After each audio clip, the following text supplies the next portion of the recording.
Welcome to my channel SK knowledge class. दोस्तों आज की इस वीडियो में आपको बताऊंगा त्रिभुज का जो है ना निर्देशांक ज्ञात करने, जिसका कि मध्य बिंदु दिया हुआ है। तो वीडियो को पूरा लास्ट तक देखिएगा, रिक्वेस्ट करता हूँ, क्योंकि यह प्रोसेस थोड़ा लंबा होता है, ठीक ना। तो ध्यान से देखिएगा क्योंकि वीडियो थोड़ा लंबा होगा। देखिए, सवाल करा उस त्रिभुज के शीर्षों के निर्देशांक ज्ञात करें जिसकी भुजाओं के मध्य बिंदुओं के निर्देशांक 3,3, 1,4, तथा 2,1 है। मध्य बिंदु का निर्देशांक दिया है। त्रिभुज का जो तीनों कोण का शीर्ष है उसका निर्देशांक निकालना है। त्रिभुज हम बना लिए हैं।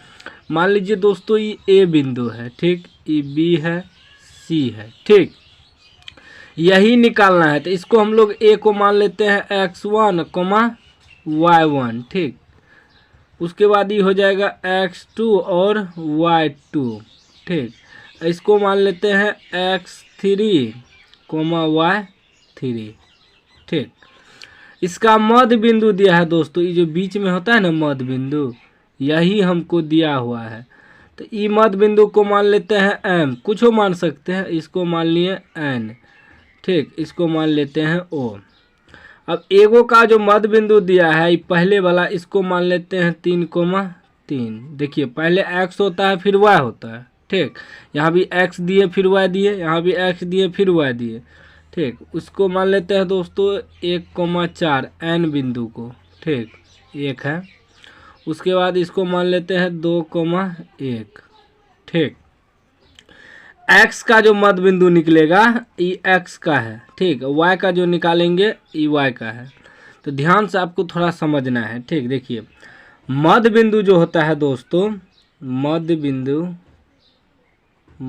बिंदु यानी कि x, y जो निकालते हैं इसका सूत्र होता है x1 + x2/2, y1 + y2/2। यही मध्य बिंदु का निर्देशांक का सूत्र होता है, ठीक ना, मध्य बिंदु का। तो हमें तो मध्य बिंदु दिया है, यही निकालना है, ठीक। तो x1 + x2 होता है, ठीक।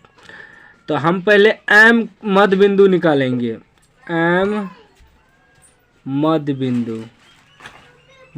बिंदु, ठीक।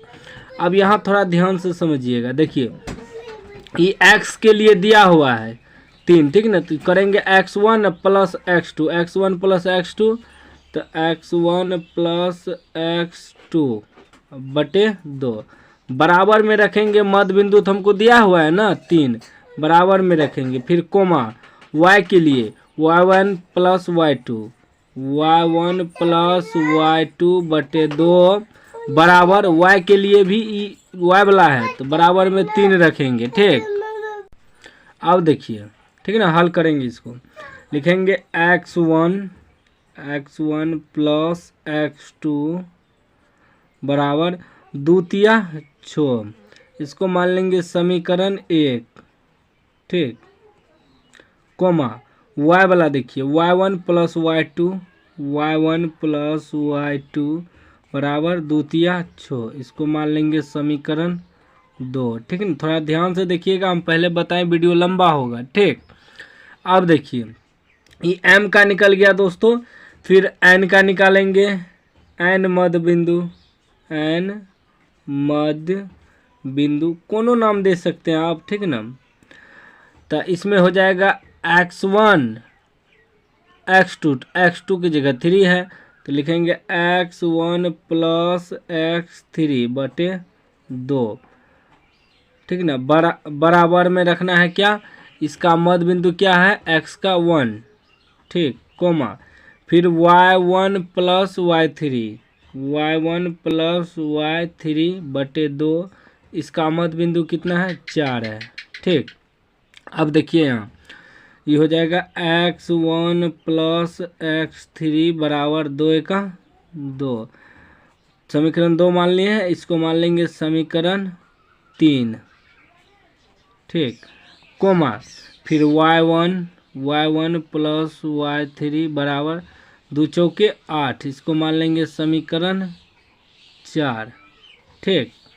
अब नेक्स्ट चलिए यहाँ से यहाँ निकल गया, यहाँ से यहाँ निकल गया। अब ई दोनों के बीच निकालेंगे ओ मध्य बिंदु।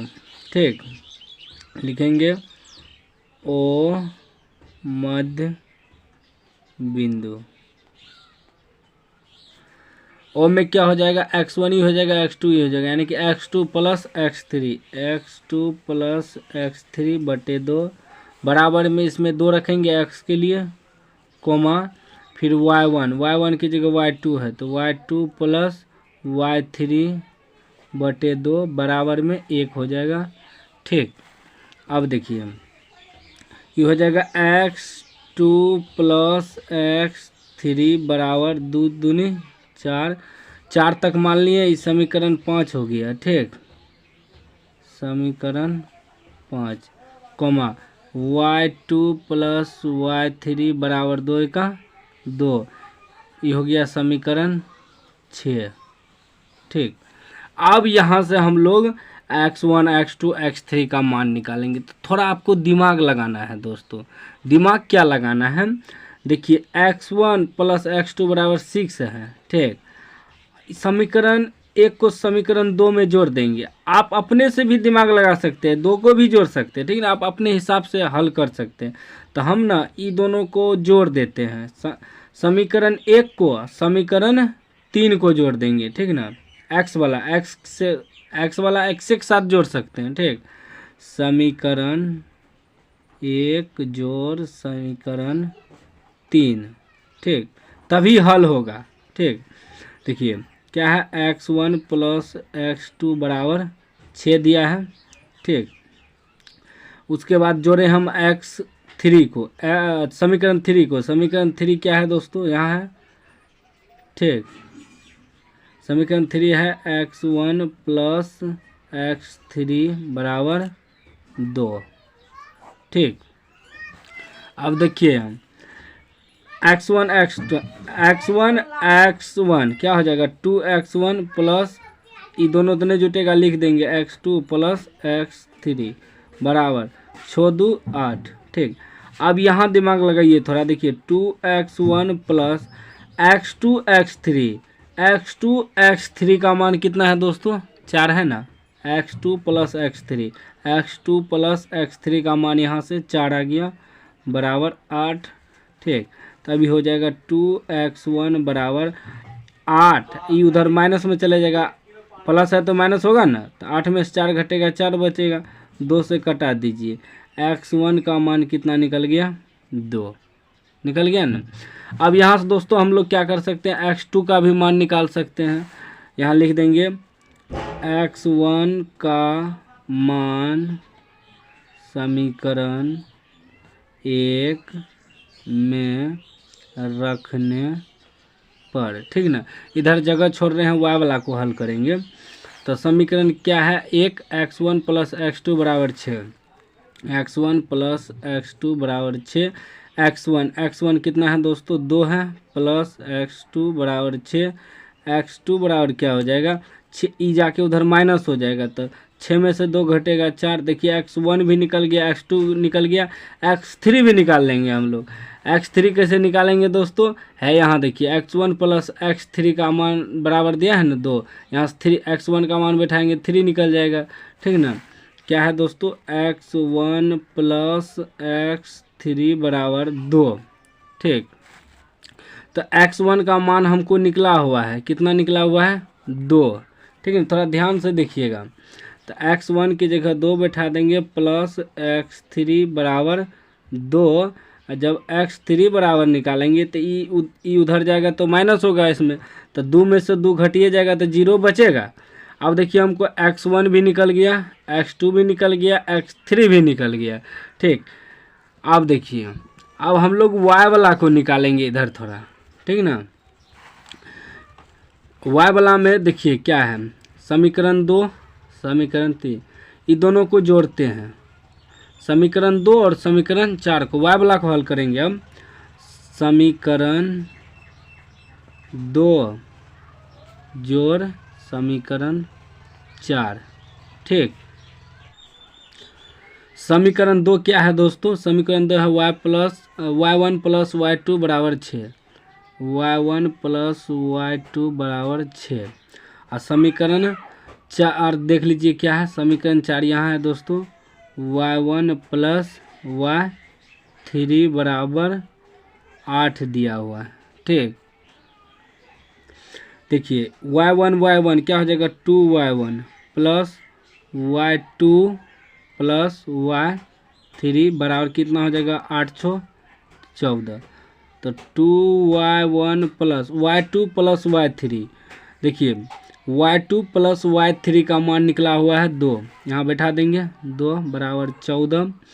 अब देखिए 2y1 प्लस प्लस क्या बराबर, जब बराबर निकालेंगे तो 14, ये प्लस में तो माइनस होगा, 14 में से 2 घटेगा तो कितना बचेगा, 12 बचेगा।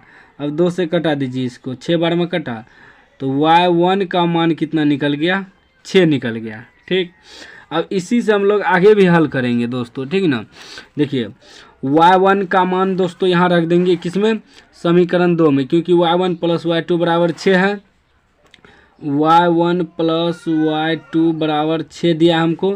y1 का मान कितना निकला है, 6 प्लस y2 बराबर 6, ये उधर जाएगा माइनस हो जाएगा, यानी कि y2 बराबर निकल जाएगा 0, 6 में से 6 घटेगा 0 निकल जाएगा ना। अब देखिए y3 का मान हम लोग यहाँ से निकाल लेंगे। ठीक, y2 प्लस y3 बराबर कितना दिया है, 2 दिया है, 2। ठीक ना, तो y2 का मान कितना निकला है, 0 प्लस y3 बराबर 2। 0 तो नहीं है, ना ही जुटेगा ना ही घटेगा, यानी कि y3 का मान निकल गया 2। ठीक, अब बिंदु क्या निकल गया मेरा दोस्तों, हम लोग क्या माने हैं, x1 y1, तो x1 y1, तो x1 कितना निकला है 2, y1 कितना निकला है 6। एक बिंदु ई निकल गया आपका, जिसे हम लोग ए लिख सकते हैं। ठीक, उसके बाद बी के लिए देखिए, बी क्या है, x2 y2, तो x2 कितना निकला है दोस्तों, 4 निकला है, 4। y2 कितना निकला है दोस्तों, 0। ठीक, एगो निर्देशांक ई निकल गया। उसके बाद सी निर्देशांक देखिए क्या है, x3 y3, तो x3 कितना निकला है 0। ठीक, और y3 कितना निकला है 2। यही आपका दोस्तों त्रिभुज का निर्देशांक बिंदु निकल गया। ठीक, तो इसी प्रकार आपको हल करना है। ठीक ना, ध्यान में रखते हुए हल करना है आपको। एक बार में समझ में नहीं आया होगा तो वीडियो को फिर से देख लीजिएगा। ठीक ना, इससे आपको समझ में आ जाएगा। कोई भी डाउट हो तो कमेंट बॉक्स में पूछ सकते हैं। अभी तक चैनल को सब्सक्राइब नहीं किए, सब्सक्राइब कर लीजिए और घंटी को दबा के ऑल कर लीजिए।